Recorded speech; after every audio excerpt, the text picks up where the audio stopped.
Hey everyone, Jason Weckerle here. Today in this video, I'm going to teach you guys how to fillet a northern pike boneless and how to get the Y bones out of the meat using a method called the five-fillet method. These fish tend to get a bad reputation because of their Y bones, and a lot of people that are clueless don't know how good they taste. To me, I think they taste better than walleyes, which I love eating walleyes, don't get me wrong. But northern pike has a cleaner, firmer, flakier meat to them, and I think it's equal to perch. To me, it's probably my favorite fish to eat. It's just a pain in the ass dealing with the Y bones. So I'll teach you guys the five-fillet method. I like to cut the larger pieces down a little bit smaller so they cook better in the deep fryer. But let's get started. And let's fillet a northern pike. Before we get started filleting our northern pike, I like to put ice cubes in like a metal pot or a metal bowl, and I like to use some salt and some water to soak the fillets, because that salt removes any fishiness, any sort of oils out of the meat, makes your fish taste fresher. You just fill up the bowl with some water. And I like to use natural, just some sea salt. You don't have to use much, just use enough. There you go. That's all you have to do. All right, what you want to do when you fillet a northern pike, this is called the five-fillet method. There's a lot of diagrams on the internet, but what you want to do is take your pike, lay it on its belly, and you cut right behind the head, not all the way down, but there we go, just like so. And then you turn your blade like this towards the back of the fish, and you want to cut along the back to this fin right here. So what you do,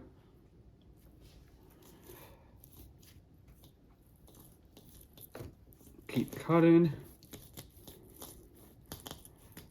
And it's been a long time since I've filleted a northern pike like this, but I wanted some northern pike for dinner, so God blessed us with a musky, big walleye. I could have kept the walleye, but it was too big to keep. Not that it was a law that I couldn't have kept it, but I don't keep walleyes over 20 inches, and that one was 26, 27 inches. All right, so what you guys want to look for, you guys got one fillet right here. That's one piece of meat. What you want to look for is a row of bones that goes right down the middle, right there and right here. And you want to get your knife outside those bones, just like so. And some guys don't like using the five-fillet method. They feel like it can waste a lot of meat, but because there is a normal way of filleting pike to get the bones out too, but I'm not as good at that as I am this way. So I do what I'm comfortable with. But the bones are right here, and I'm cutting right on the outside of them. You can hear the bones. It takes practice. I mean, just let the fillet knife kind of glide across them.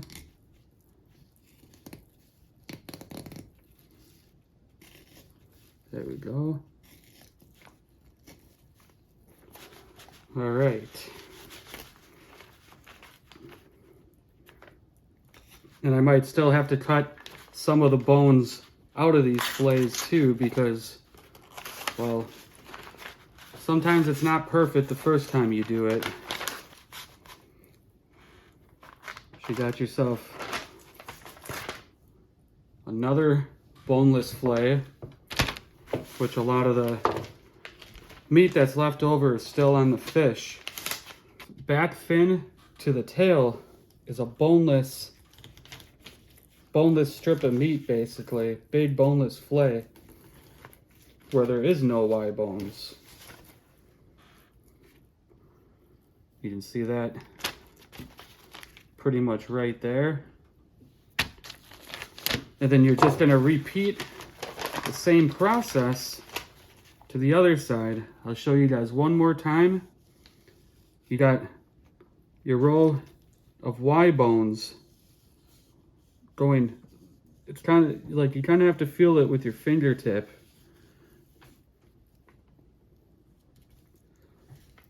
And your knife, the knife tip. You can hear them grinding against the blade.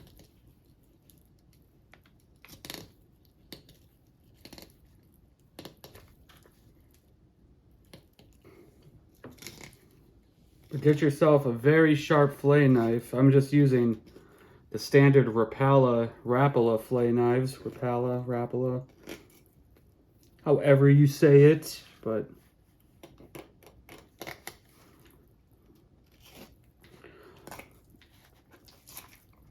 oops, missed some meat right there, but that's all right.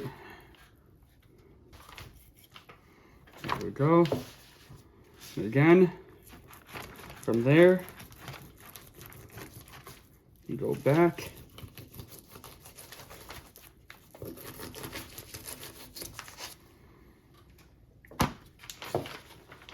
And right here, I'll show you guys again. This is all Y bones all through here.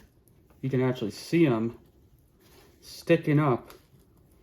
So all these pieces of meat right here are all boneless. You just wrap this up, throw it away, and you want to remove the skin from your fillets. And you also want to make sure that you fillet the mud line, the red brown meat off of your fillets. It doesn't matter what species of fish. Walleyes get mud lines, white bass, panfish, but it's that pinkish brown meat that can be muddy, fishy tasting on any fish. So fillet that off.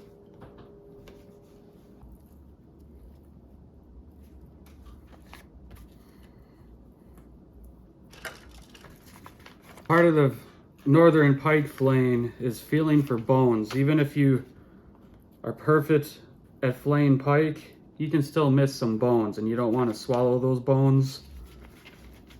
So make sure you're feeling around with your fingertips. If you feel any bone, cut that bone out of there immediately. I'm just getting rid of this belly fat in the fin. And it's been about a year since I filleted a northern pike, so it's not perfect, but trying to be damn near close to perfect.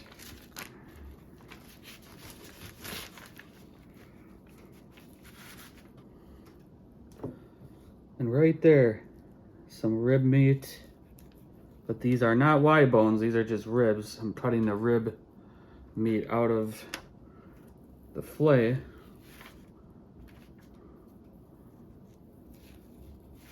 You got yourself a boneless pike fillet. What I like to do is I like to chop these fillets down into like finger food, basically, so I can eat, you know, eat these with tartar sauce or hot sauce, or I can put them in fish tacos or fish sandwiches. Hopefully you guys like the 5-fillet method here. The reason why they call it the 5-fillet method is because you get 5 fillets off the fish. So if you guys didn't feel like I taught you guys well enough, just look up 5-fillet or how to fillet a pike, 5-fillet method. And there's a lot of diagrams, a lot of videos. I learned this when I was a kid from a book, freshwater fishing series of books, and I've been doing it this way my whole life. Northern pike is delicious. I want to finish up this northern pike, take a shower, and relax. It's been a long afternoon in night of musky fishing and my body is sore. All right, I just chopped down the 5 fillets I got off that pike into smaller pieces.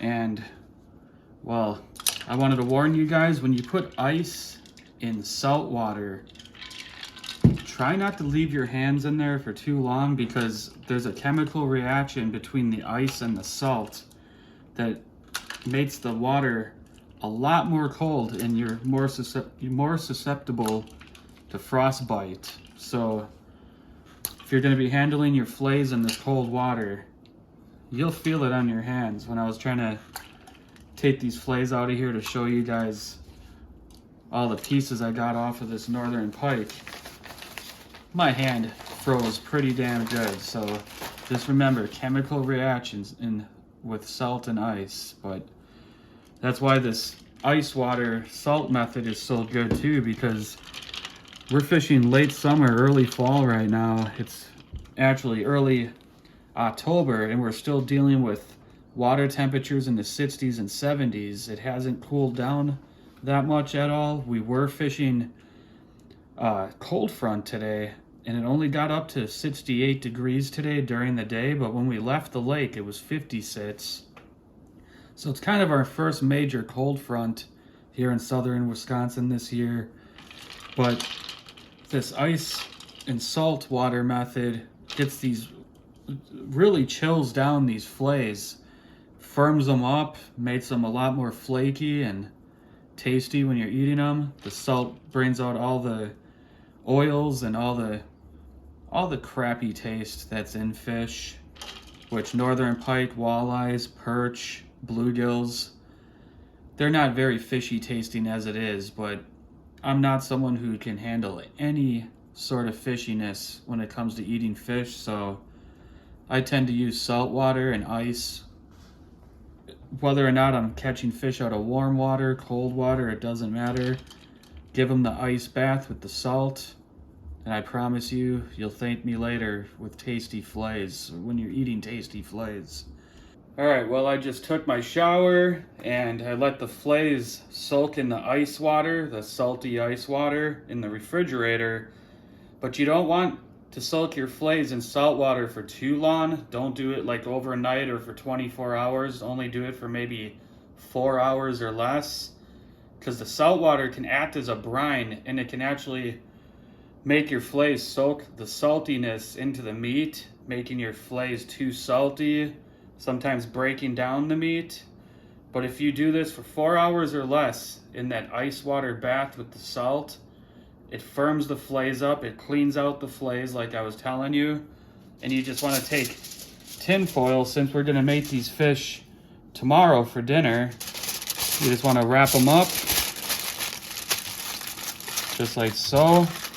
Put them in the bottom of your fridge or the coldest part of your refrigerator, and they will be ready to go tomorrow. Well, hope that information helped you guys learn how to fillet northern pike boneless. I promise you, if you keep northern pike 30 inches and under, here in Wisconsin where I live, they have to be 26 inches to keep. Some places they have to be, there's slot limits, like you can only keep them 20 to 24 inches and you have to throw back all the bigger ones. But if you keep them in that 23 to 28 inch range, they're absolutely perfect for filleting and frying.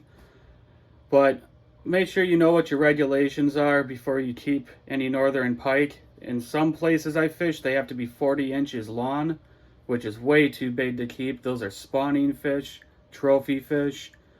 But practice selective harvest, keep the smaller ones if you can, and you'll enjoy very tasty northern pike. I hope this information helped you guys. Subscribe to my page, hit the like button. Good luck fishing and take care.